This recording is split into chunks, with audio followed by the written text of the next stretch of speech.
আসসালামু আলাইকুম রহমতুল্লাহ।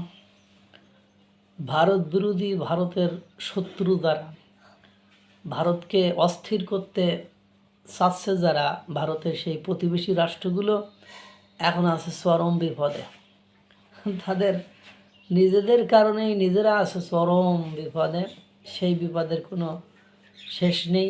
আমেরিকা প্রথমে তাদেরকে উস্কানি দিয়ে, প্রথমে তাদেরকে পারমাণবিক সাহায্য সহযোগিতা এসব করবে বলে আনন্দ উৎফুল্ল হয়ে যে বিশ্বের সবচেয়ে বড় বড় মোড়ল রাষ্ট্র আমাদের সাথে আছে, আমরা ভারতের সাথে শত্রুতা বাড়াই।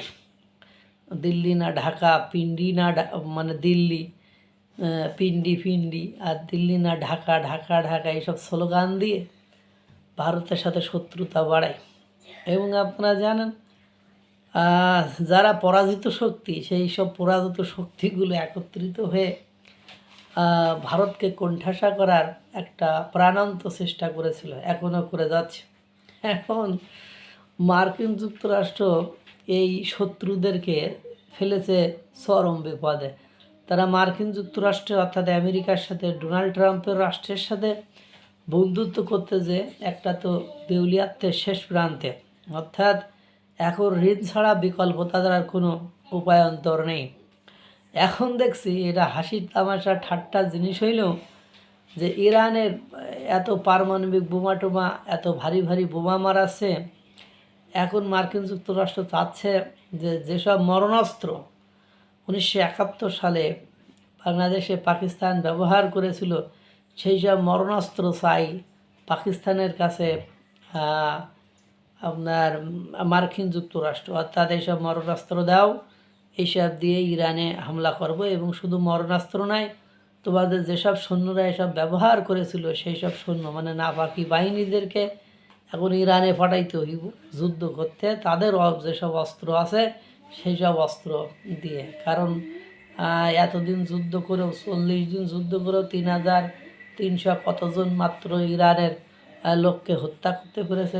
এদের হবে না, তোমার বাহিনী পাঠাও, বাহিনী পাঠায় অল্প দিনের মধ্যে মানে বেশি বেশি শূন্য মারার ব্যবস্থা কর। এবং আপনারা জানেন সৌদি আরবের যেসব সেনা, সেই সেনাগুলোও কিন্তু আপনার পাকিস্তানের, এবং ওদের প্রতিরক্ষা ব্যবস্থার ক্ষেত্রে পাকিস্তান শূন্য টূন্য পাঠায়। অর্থাৎ আবার সৌদি আরবও চায় না যে ইরান আমেরিকার যুদ্ধ বন্ধ হোক, তারা ইরানের বিপক্ষে।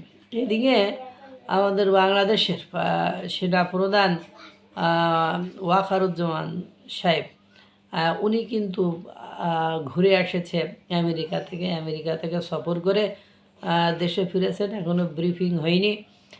তো আপনারা জানেন ইতিমধ্যে বাংলাদেশের সাথে আমেরিকার ডক্টর ইউনূস যেসব সুন্দর চুক্তিগুলো করে গিয়েছেন, তাতে কিন্তু খুব বেশি সুবিধাজনক জায়গায় বাংলাদেশ নেই। কারণ ইতিমধ্যে তার প্রমাণাদিও আপনারা পেয়েছেন যে রাশিয়া থেকে তেল কিনবো, এই তেল আমাদেরকে ভারতের অনুমতি নিয়ে কিনতে হবে।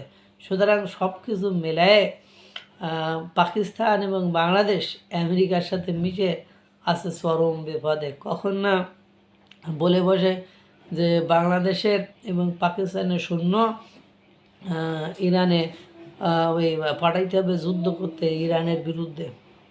অসম্ভব কোনো কিছু নয় কিন্তু, কেন ডোনাল্ড ট্রাম্পের সাথে যে নন ডিসক্লোজার চুক্তি হয়েছে, সেই চুক্তি অনুযায়ী সংকটকালীন সময়েও যদি আপনি তেলের বিশাল লাইন, তেল সংকটের মধ্যেও আপনি ডোনাল্ড ট্রাম্পের আমেরিকার অনুমতি ছাড়া যেহেতু রাশিয়া থেকে তেল কিনতে পারছেন না, তাহলে বুঝতে হবে যে আপনার আমেরিকা ছাড়া ডিপ স্টেটের, এবং ডিপ স্টেটের কথা ইতিমধ্যে তো আসিফ মাহমুদ সজীব ভুইয়া স্বীকার করেছেন যে ডিপ স্টেট আমাদেরকে এইসব প্রস্তাবনা দিয়েছিলেন। এবং আমেরিকার সাথে যে সকল চুক্তি বাংলাদেশ সরকার, অন্তর্বর্তীকালীন সরকার ডক্টর ইউনূস করেছিল, সেখানে যে বিএনপি এবং জামাতের ইনভলভমেন্ট ছিল, অন্তর্ভুক্তি ছিল, সে কথা তো বলেই দিয়েছে যে তাদের সম্মতিতেই আমি এই চুক্তিগুলো করেছি।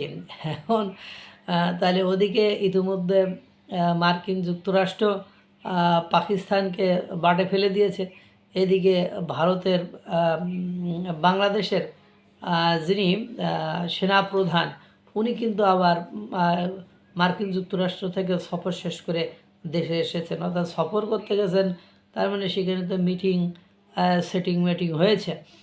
এখন এদিকে দেখেন আবার ইরান হরমুজ প্রণালীতে বাংলাদেশের যা আটকিয়ে দিচ্ছে, অর্থাৎ ইরান বাংলাদেশের জন্য কোনো সিম্পিতি অনুভূতি দেখাচ্ছে না। ইতিমধ্যে আপনারা জানেন যে ইরানের হাই কমিশনের যে রাষ্ট্রদূত, উনি কিন্তু বাংলাদেশের অবস্থান নিয়ে বা বাংলাদেশের যুদ্ধ সংক্রান্ত বিবৃতি নিয়ে অসন্তোষ প্রকাশ করেছেন, যে আপনারা মধ্যপ্রাচ্যের বিষয় নিয়ে দুঃখ প্রকাশ করেছেন, কিন্তু আমাদের উপরে যে অবৈধভাবে অন্যায়ভাবে অত্যাচার করা হচ্ছে সেটা নিয়ে কিছু করেন নাই। এই সব কিছু মেলায় এখন একটা মানে মানে বিপজ্জনক অবস্থার মধ্য দিয়ে যাচ্ছে বাংলাদেশ এবং পাকিস্তান।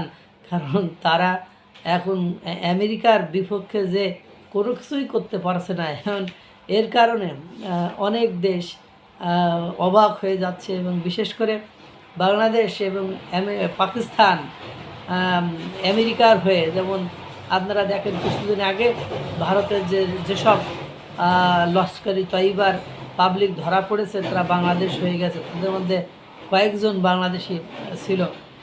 এরপরে সিআইএ মানে কীভাবে নেপাল দিয়ে ঢুকে নরেন্দ্র মোদীকে হত্যার পরিকল্পনা করেছে, তারপরে আবার ইউক্রেনিয়ানরা কীভাবে ধরা পড়ছে, সব কিছু মেলায় এবার পাকিস্তান সেদিন কীভাবে ভারতকে হুমকি ধামকি দিয়েছে, সব কিছু মিলায়ে একেবারে এর মধ্যে আবার ইসরায়েল ভারতে মোসাদ বাহিনী ঢোকাচ্ছে, মোসাদের সাথে বৈঠক করছে, মানে এমন একটা পরিবেশ তৈরি হয়েছে যাতে করিয়ে একটা লড়র বড়র অবস্থা শুরু হয়ে যাবে। আল্লাহ তাআলা সকলকে ভালো রাখুক, সুস্থ রাখুক। আসসালামু আলাইকুম ওয়া রাহমাতুল্লাহ।